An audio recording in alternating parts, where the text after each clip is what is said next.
दोस्तों हम लोग सुपर टेट से संबंधित यूथ कंपटीशन टाइम्स यानी एग्जामिनेशन रिफ्रेशर एक प्रकाशन गाइड है, उसको हम लोग देख रहे हैं, जिसमें आज हम लोग को हिंदी देखना है। हिंदी के हम लोग सबसे पहले वर्णमाला और संधि देख चुके हैं। आज इसके बाद तीसरा टॉपिक जो है समास है। तो चलिए स्टार्ट करते हैं हम अपना समास का टॉपिक। लेकिन उससे पहले आपसे एक ही रिक्वेस्ट मैं करूंगा कि आप लोग चैनल को शेयर कर दीजिए तथा सब्सक्राइब कर दीजिए।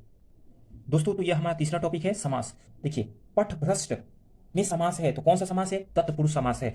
अष्टाध्यायी में समास है द्विगु समास। ठीक है, बहुब्रीहि समास का उदाहरण है चतुर्भुज। और राजपुत्र में समास है तत्पुरुष समास। ठीक है ना। फिर आइए, जिस समास का पूर्व पद यानी पहला पद प्रधान हो उसे क्या कहते हैं? तो अव्ययी भाव समास कहते हैं। सुख दुख कौन से समास है? तो द्वंद्व समास है। कर्मधारय समास का उदाहरण है, कौन सा उदाहरण है कर्मधारय समास का? तो नील गाय, प्रिय सखा, कृत, कृताकृत। ठीक है, अब आइए नेक्स्ट, तत्पुरुष समास है। तत्पुरुष समास का क्या नाम है? तो आसातीत। ठीक है, पंचानन का समास है तो बहुब्रीहि है। और गंगा जल का संधि क्या है? गंगा जल शब्द में समास है तो तत्पुरुष समास है। क्या नाम है? तत्पुरुष समास। और पंचानन में कौन सा है? बहुब्रीहि समास। चलिए फिर हम अभी और समासे हैं देख रहे हैं।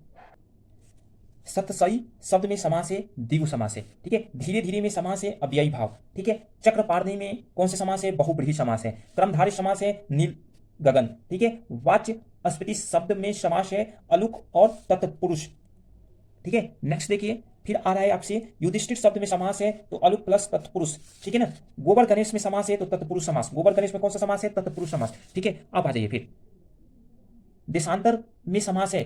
देशांतर में कौन सा समास है? तत्पुरुष समास है। त्रिवेणी शब्द में कौन सा समास है? द्विगु समास है। गोशाला में कौन सा समास है? तत्पुरुष समास है। जलधि में कौन सा समास है? तत्पुरुष। योगदान में समास है तत्पुरुष। देव जो महान है वो कौन सा समास है? कर्मधारय पुरुष। ठीक है, और गुरुदेव शब्द में समास है कर्मधारय। परमानंद में समास है कर्मधारय समास। किस समास में दोनों पद प्रधान होते हैं? तो द्वंद्व समास में। ठीक है, नेक्स्ट आ जाइए, जिस समास में प्रथम पद संख्यावाची और अंतिम पद संज्ञा हो उसे क्या कहते हैं? द्विगु समास। ठीक है, महाजन शब्द में समास है। महाजन शब्द में कर्मधारय समास है। बारहसिंघा शब्द का समास है बहुब्रीहि समास। कर्मधारय समास में उदाहरण है श्वेत पत्र का। जिसके कोई पद प्रधान नहीं होता है उसे कौन से कहते हैं? कौन सा समास कहते हैं? तो बहुब्रीहि समास कहते हैं। अव्ययी भाव समास क्या है? आजीवन। नीलकंठ में समास है कर्मधारय। युद्ध में स्थिर रहने वाला समास का विग्रह करिए तो अलुक तत्पुरुष समास। पुजारी भगवान यानी पीताम्बर को पूजा कर रहा है, यहाँ पीताम्बर शब्द पीताम्बर पद में समास है बहुब्रीहि समास। और ध्यान रखिएगा, जहां देवताओं का नाम आता है वहां बहुब्रीहि समास ही लगता है। ठीक है, अब आइए, भरपेट में समास है कौन? अव्ययी भाव। समास का शाब्दिक अर्थ है संक्षेप। मृगनयनी में कौन सा समास है? कर्मधारय। ठीक है, फिर नवरत्न शब्द में कौन सा समास है? द्विगु। लंबोदर में कौन सा समास है? बहुब्रीहि। परमेश्वर में कौन सा समास है? कर्मधारय। द्विगु समास जिसमें संख्या आता है उसको क्या बोलते हैं? द्विगु समास। ध्यान रखिएगा। कन्यादान में कौन सा समास है? तत्पुरुष समास। दो या दो से अधिक शब्दों से मिलकर बने हुए सार्थक शब्दों को क्या कहते हैं? समास कहते हैं। पंचवटी में कौन सा समास है? द्विगु समास। पंचवटी में कौन सा? क्योंकि वहां पे नंबर का सिस्टम का बोध हो रहा है तो क्या हो जाएगा आपका? द्विगु समास हो गया। ठीक है, ये ध्यान रखिएगा। अब आइए नेक्स्ट, वनवास में कौन सा समास है? तो तत्पुरुष। विशेषण और विशेष्य के योग में कौन सा समास होता है? तो क्रमधारय। देश रक्षा शब्द किस समास का उदाहरण है? तत्पुरुष समास। दो राहा शब्द किस समास का उदाहरण है? तो द्विगु समास। ठीक है, फिर आ रहा है कमल नयन शब्द में कौन सा समास है? कर्मधारय। अव्ययी भाव समास का उदाहरण है आमरण। जब किसी समास के दोनों शब्द प्रधान हो तो उनको क्या कहते हैं? द्वंद्व समास कहते हैं। ठीक है, क्या कहते हैं? द्वंद्व समास कहते हैं। अब जिसमें पहला पद संख्यावाचक हो तथा दूसरी समूह विशेष का बोध कराता है उसे क्या कहते हैं? द्विगु समास। तो संख्या जहां भी होगा वो क्या हो जाएगा? द्विगु समास हो जाएगा। द्वंद्व समास है नर नारी। और ध्यान रखिएगा, ये बीच का जो सिंबल होता है ना वो ज्यादातर क्या करता है? मतलब दो चीज, जैसे लोटा डोरी एक ही तरह का समास हो तो उसको हम द्वंद्व समास कहते हैं। ठीक है, जिसका पहला पद विशेषण और दूसरा पद विशेष हो उसे क्या कहते हैं? कर्मधारय समास कहते हैं। द्विगु समास का उदाहरण है नवग्रह।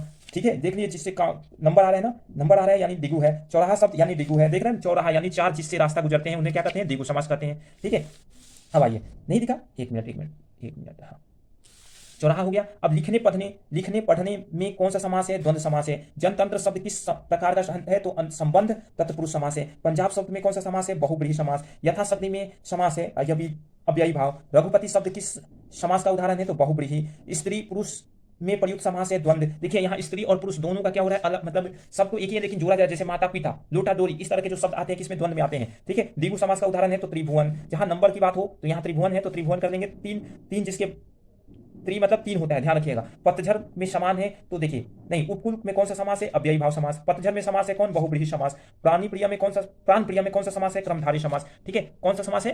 कर्मधारय समास। अनुरूप समस्त पद में कौन सा समास है? अव्ययी भाव। गगनचुंबी में कौन सा समास है? तत्पुरुष समास। शताब्दी शब्द में कौन सा है? द्विगु। अव्ययी भाव समास का उदाहरण है यथाशीघ्र। बहुब्रीहि समास का उदाहरण है गिरिधर। द्वंद्व समास का उदाहरण है छल कपट। ठीक है, अब आइए नेक्स्ट आइए, ऋण मुक्त समस्त पद का विग्रह है, ऋण से मुक्त। विशेषण और संज्ञा के शब्द बनाने वाले शब्द कौन सा है? कर्मधारय समास है। रसोई घर में कौन सा समास है? तत्पुरुष समास है। ठीक है, अब आ रहा है नेक्स्ट दो क्वेश्चन है। प्रतिनिधि में कौन सा समास है? अव्ययी भाव। और राम लक्ष्मण में कौन सा समास है? तो द्वंद्व समास है, जो आपको नहीं दिख रहा होगा, अब आपको एक प्यारा सा दिख जाएगा। दिख रहा है? बस ठीक है, चलिए तो अभी और क्वेश्चन है समास से, तो हम देख लेते हैं। चंद्रशेखर में कौन सा समास है? तो बहुब्रीहि समास है।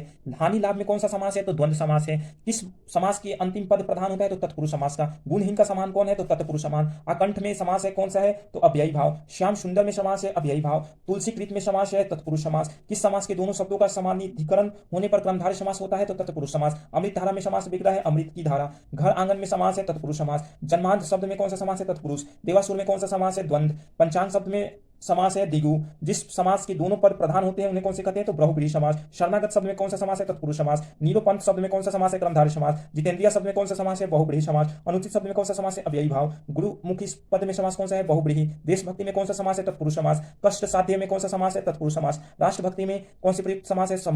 संबंध तत्पुरुष। माता पिता में द्वंद्व। और चंद्रचूड़ में समास में कौन सा है? कर्मधारय। ठीक है ना, तो उम्मीद कर रहा हूं कि आप लोग को ये वीडियो अच्छा लगा होगा। आप लोग शेयर करेंगे, और थोड़ा सा मैं तेजी में पढ़ रहा हूं, आपको कम समय में मैं ज्यादा क्वेश्चन कराने की कोशिश कर रहा हूं। ठीक है, यानी जो एक आपको कंटेंट दिखाने की कोशिश कर रहा हूं कि आपको यदि अच्छा लगे तो आप इसे परचेज भी कर सकते हैं। चलिए, धन्यवाद।